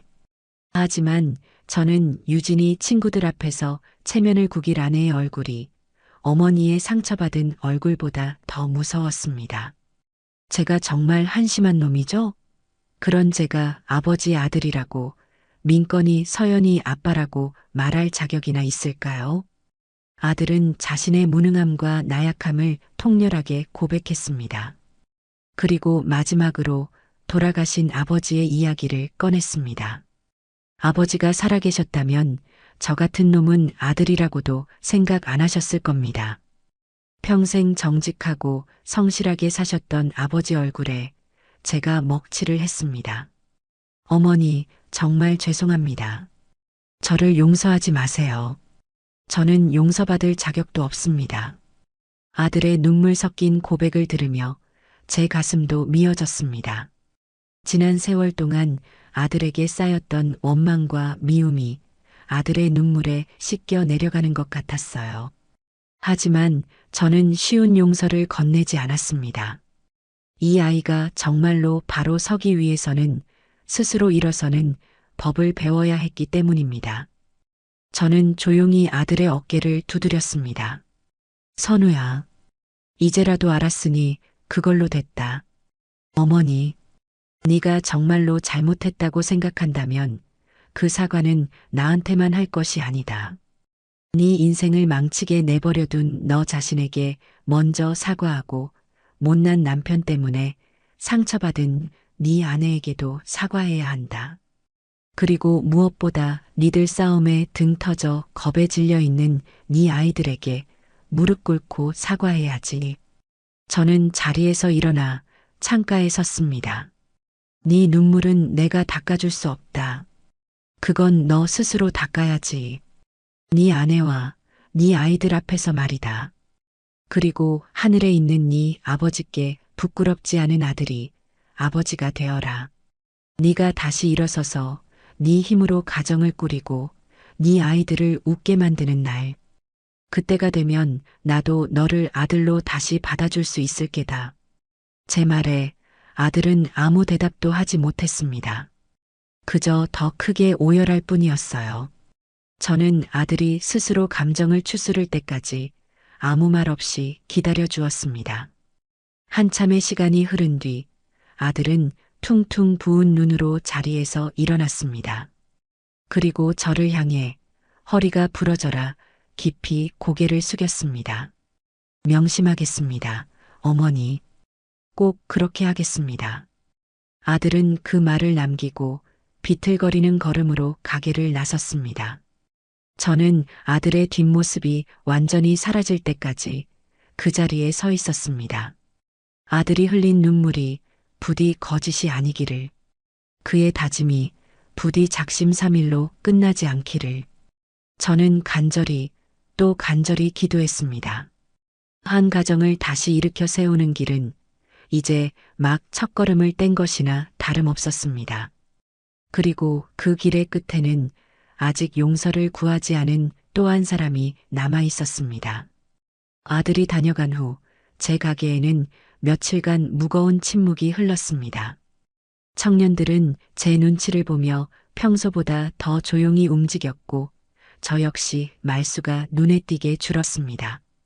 아들이 흘리고 간 눈물은 제 마음속 응어리를 어느 정도 녹여주었지만 동시에 아직 돌아오지 않은 또 다른 자식, 며느리에 대한 걱정으로 마음 한구석을 무겁게 짓누르고 있었습니다.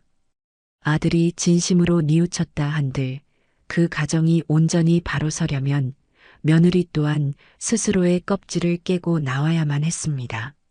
하지만 스스로를 세상의 중심이라 여기며 살아온 그 아이가 과연 자신의 잘못을 인정하고 고개를 숙일 수 있을까요?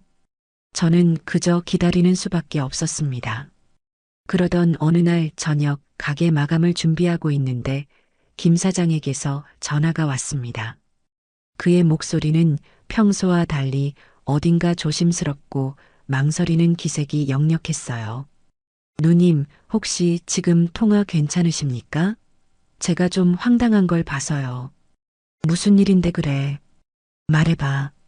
아니, 그게 제가 오늘 손님을 좀 만나러 강남에 나갔다가 중고 명품 가게 앞에서 며느님을 봤습니다. 유진이를? 걔가 그런 데는 왜? 처음에는 저도 그냥 쇼핑하러 온 줄 알았습니다. 그런데 한참을 가게 앞에서 서성이다가 아주 큰 가방을 하나 들고 안으로 들어가더라고요. 아무래도 물건을 팔러 온 것 같았습니다. 표정이 아주 안 좋았어요. 김 사장의 말을 듣는 순간 저는 며느리가 무엇을 하려는지 단번에 알아챌 수 있었습니다. 생활이 어려워졌으니 자신이 그토록 아끼던 명품 가방이라도 팔아 돈을 마련하려는 것이겠지요. 마음 한편이 씁쓸해졌습니다. 한때는 저런 가게의 VIP 고객이었을 아이가 이제는 물건을 팔러 가는 처지가 되었으니 그 심정이 오죽할까요? 하지만 한편으로는 이제라도 정신을 차리고 생활을 꾸려가려는 건가 하는 작은 희망이 생기기도 했습니다. 그래서 어떻게 됐는데? 한참 뒤에 며느님이 가게에서 나오는데 얼굴이 거의 하얗게 질려 있더라고요. 손에는 웬 봉투를 하나 들고 있는데 아마 돈이 들어있는 것 같았습니다. 그런데 표정이 돈이 생겨서 기쁜 사람의 표정이 아니었어요. 세상 모든 걸 잃은 사람처럼 아주 절망적인 얼굴이었습니다. 그랬을 겁니다. 며느리에게 그 명품 가방은 단순한 물건이 아니었을 테니까요. 그것은 그녀의 자존심이자 계급이었고 자신이 남들과 다르다는 것을 증명하는 징표와도 같았을 겁니다. 그것을 제 손으로 팔아넘겼을 때의 심정은 아마 살을 애는 듯한 아픔이었을 거예요. 저는 김 사장에게 고맙다고 말하고 전화를 끊었습니다. 그리고 생각했습니다. 그래, 그 돈으로 아이들 맛있는 거라도 사 먹이고 밀린 공과금이라도 내면서 조금씩 현실을 배워가겠지. 저는 며느리의 그 작은 변화를 애써 긍정적으로 생각하려 했습니다. 하지만 제 기대는 며칠 뒤 가장 끔찍한 방식으로 산산조각 나고 말았습니다. 그날은 유난히 가게가 바쁜 주말 오후였습니다. 저와 청년들은 쉴 새 없이 음식을 만들고 손님을 맞이하느라 정신이 없었어요. 그런데 갑자기 가게 문이 열리더니 며느리가 안으로 쑥 들어왔습니다. 며칠 전 김 사장이 말했던 그 절망적인 모습은 온데간데였고 예전처럼 머리부터 발끝까지 완벽하게 꾸민 모습이었습니다. 마치 아무 일도 없었다는 듯 도도하고 거만한 표정으로 가게 안을 한번 쓱 둘러보더군요. 그 모습에 저뿐만 아니라 가게 안의 모든 사람들이 순간 얼어붙었습니다. 며느리는 성큼성큼 제게로 다가왔습니다. 그리고는 핸드백에서 하얀 봉투 하나를 꺼내 제가 음식을 만들고 있던 조리대 위에 탁 소리가 나게 올려놓았습니다. 어머니, 이거 받으세요. 저는 영문을 몰라 며느리와 봉투를 번갈아 쳐다보았습니다. 봉투는 꽤나 두툼했어요. 이게 뭐냐? 열어보세요. 어머니가 보시면 좋아하실 거예요. 며느리는 여전히 그 오만한 미소를 지우지 않은 채 저를 내려다보고 있었습니다. 저는 찜찜한 마음으로 봉투를 열었습니다. 안에는 5만 원짜리 지폐가 가득 들어 있었습니다. 어림잡아도 수백만 원은 좋게 넘어 보이는 돈이었습니다. 어머니, 그동안 저희 때문에 마음고생 많으셨죠? 그리고 저희 애들 돌봐주신 것도 감사하고요. 이건 제가 드리는 성의예요. 이걸로 마음 푸시고 저희 이제 그만 용서해 주시면 안 될까요? 저희도 사는 게 너무 힘들어요. 순간 제 머릿속에 무언가가 툭 하고 끊어지는 소리가 들렸습니다. 온몸의 피가 거꾸로 솟는 것 같았어요. 이 아이는, 며느리는 아직도 아무것도 깨닫지 못했던 겁니다. 제가 돈 때문에 화가 났다고 생각하는 걸까요? 아니면 이깟 돈 몇 푼이면 제 상처받은 마음을 살 수 있다고 생각하는 걸까요? 자신이 팔아치운 자존심의 값으로 이제는 제 마음을 사려고 온 것입니다. 저는 아무 말 없이 며느리를 쳐다보았습니다. 제 눈빛이 얼마나 차갑고 무서웠는지 며느리의 얼굴에서 조금씩 미소가 사라지기 시작했습니다. 주변에서 저희를 지켜보던 청년들도 숨을 죽이고 있었어요. 저는 들고 있던 국자를 내려놓고 손에 묻은 밀가루를 앞치마에 털어냈습니다. 그리고 돈 봉투를 집어들어 며느리의 눈앞에 내밀었습니다. 유진아, 내 어머니, 네가 나에게 준 모멸감이 고작 이 종이값밖에 안 되었더냐? 제 목소리는 낮고 조용했지만 그 어떤 고함보다도 날카롭게 가게 안을 울렸습니다. 네가 그날 내 앞에서 닫아버린 문은 단순한 현관문이 아니었다.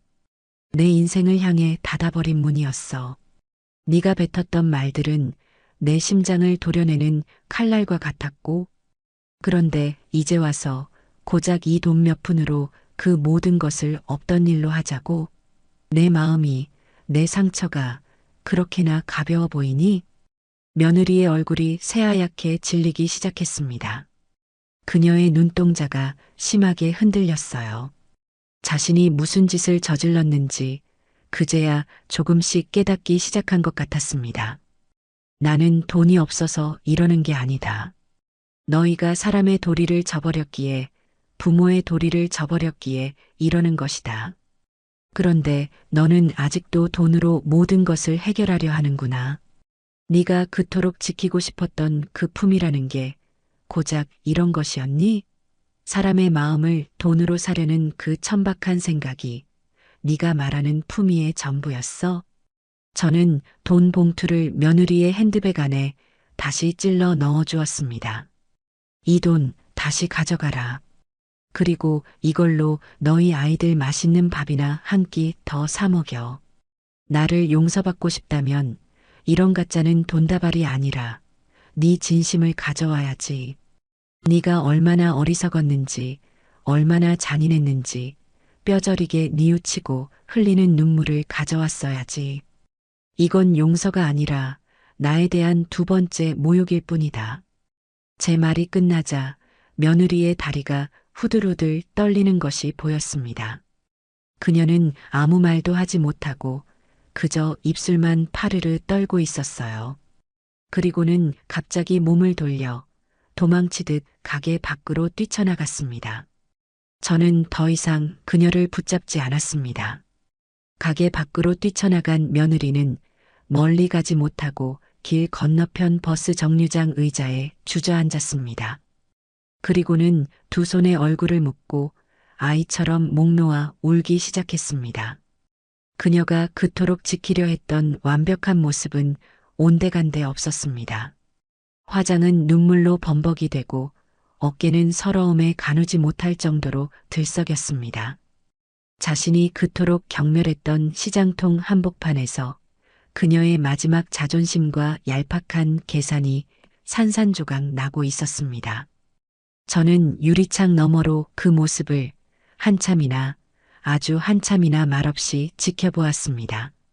어쩌면 저 눈물이 이 길고 긴 비극을 끝낼 수 있는 유일한 시작일지도 모른다고 생각하면서 말입니다.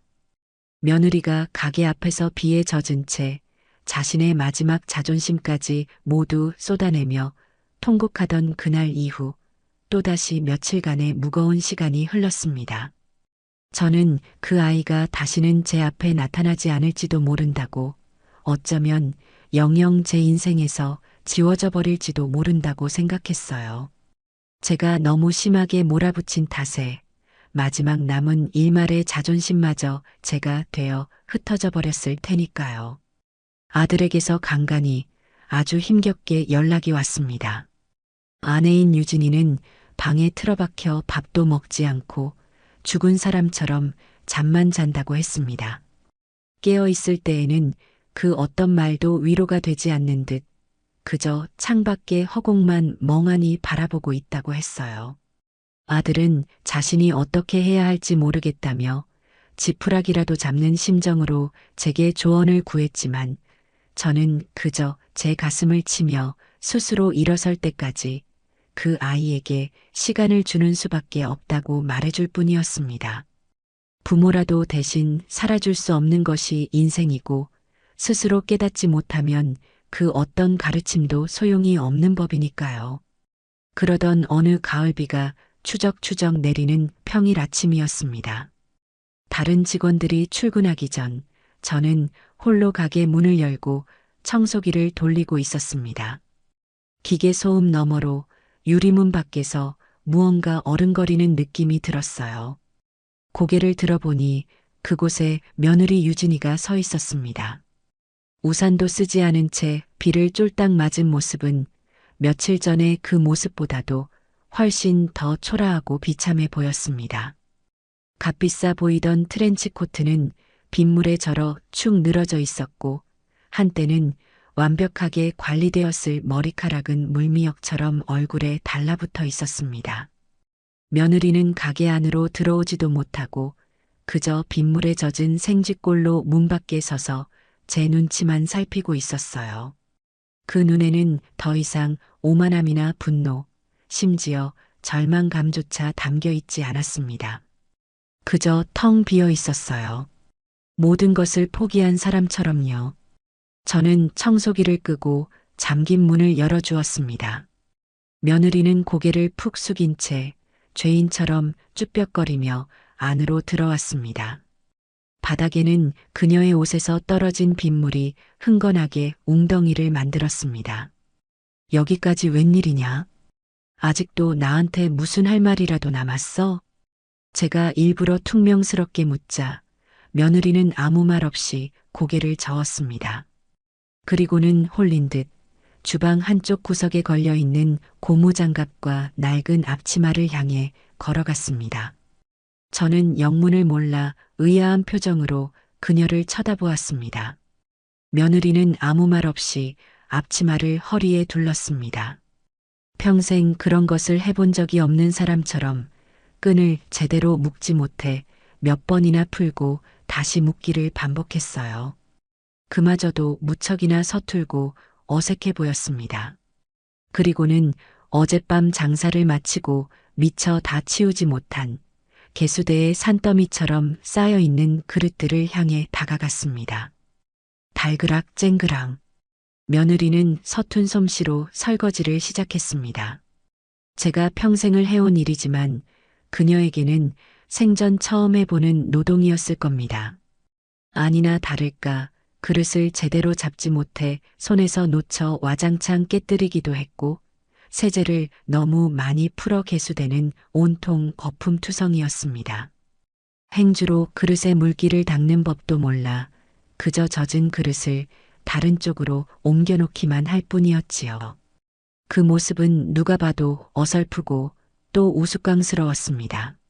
하지만 이상하게도 저는 조금도 화가 나지 않았습니다. 가게에 하나둘 출근한 청년들이 그 기묘한 광경을 보고는 어리둥절한 표정으로 제게 다가와 대모님, 저분이 왜 하고 물었지만 저는 조용히 고개를 저어 보였습니다. 그저 묵묵히 며느리의 행동을 지켜볼 뿐이었어요. 그것은 단순한 설거지가 아니었습니다. 자신의 지난 삶을 허영으로 가득했던 과거를 자신의 손으로 직접 닦아내고 깨뜨리는 처절한 속죄의 의식처럼 보였습니다.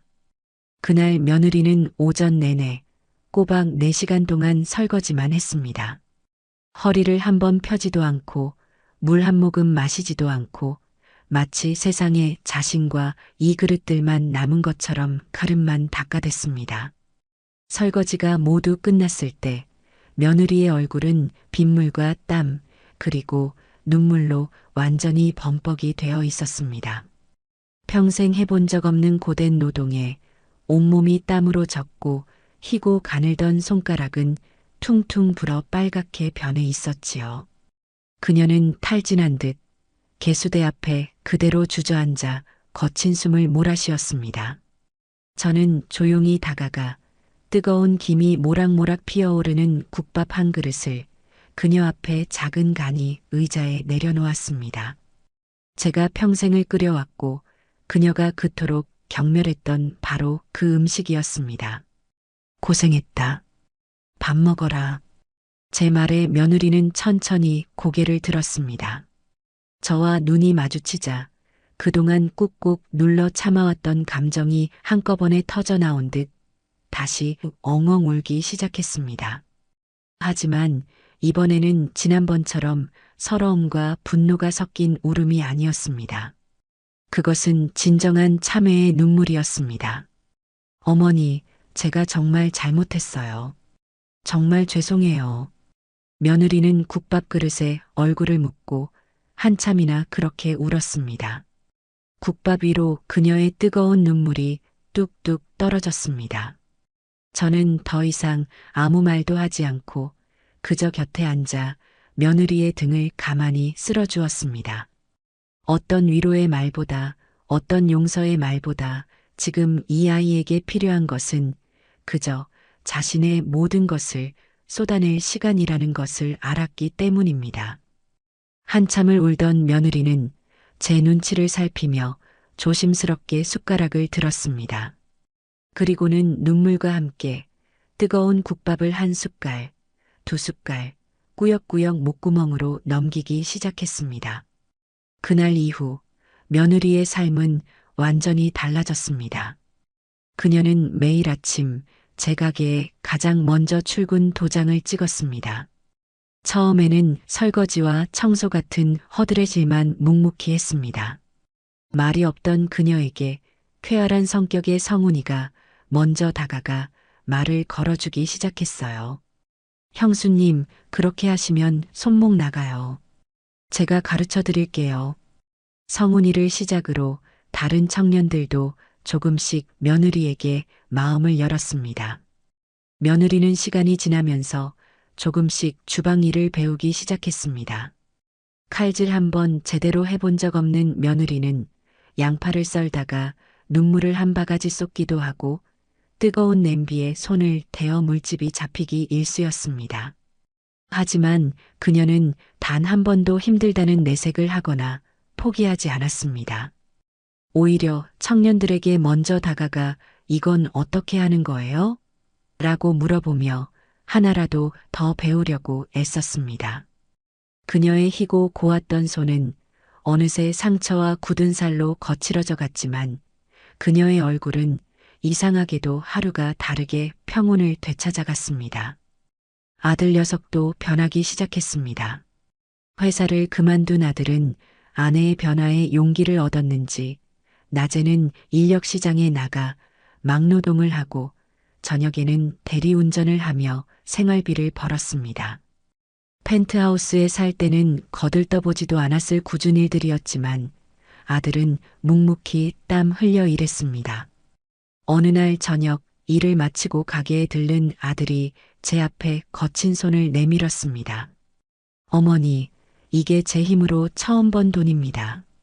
흙먼지가 묻은 10,000원짜리 몇 장을 쥐어주는데 저는 그 돈을 차마 받지 못하고 아들의 손을 덥석 잡고 말았습니다. 그 손에 박인 굳은 살이 그 어떤 박사하기보다도 더 자랑스럽고 든든했습니다. 그리고 부부는 주말이면 어김없이 제 가게에 찾아와 온종일 가게의 굳은 일을 도맡아 했습니다. 그렇게 몇 달의 시간이 흘렀습니다. 어느덧 계절이 바뀌고 쌀쌀한 가을바람이 불어오기 시작했습니다. 그날은 마침 저희 가게 은순의 부엌계 개업 1주년이 되는 날이었습니다. 저는 가게 식구들과 조촐한 잔치를 열기로 했습니다. 주방에서는 청년들이 저마다의 솜씨를 발휘한 맛있는 음식 냄새가 진동했고 가게 안은 그들을 축하해 주러 온 손님들과 가족들의 웃음소리로 가득 찼습니다. 저는 잠시 가게 밖으로 나와 북적이는 가게 안의 풍경을 가만히 들여다보았습니다. 며느리는 이제 제법 능숙한 솜씨로 손님들의 주문을 받고 테이블을 정리하고 있었습니다. 예전에 그 화려한 명품 옷은 찾아볼 수 없었지만 가게의 로고가 박힌 수수한 유니폼을 입고 땀 흘려 일하는 그녀의 얼굴은 그 어느 때보다도 생기 있고 아름다워 보였습니다. 아들은 주방 한쪽에서 청년들과 어울려 농담을 주고받으며 산더미 같은 설거지를 하고 있었고 제 손주들은 가게의 마스코트가 되어 이 테이블 저 테이블을 돌아다니며 손님들의 귀여움을 독차지하고 있었습니다. 모든 것이 제가 꿈꿔왔던 진짜 사람 사는 집의 모습이었습니다. 그때 아들이 저를 발견하고는 밖으로 나왔습니다. 그의 손에는 따뜻한 국밥 한 그릇이 들려 있었어요. 어머니, 왜 여기 혼자 나와 계세요? 춥습니다. 들어가시죠. 아들은 제 어깨에 자신의 낡은 외투를 걸쳐 주었습니다. 그 온기가 가슴 깊은 곳까지 전해져 오는 것 같았습니다. 선우야, 네 어머니, 이제 네 힘으로 번 돈으로 네 가족들 살 집은 구할 수 있겠니? 제 물음에 아들은 세상을 다 가진 것처럼 환하게 웃으며 대답했습니다. 네 어머니, 아직은 작고 낡은 빌라지만 곧 전세 자금을 다 모을 수 있을 것 같습니다. 유진이도 그동안 가게에서 일하며 모은 돈을 보탰고요.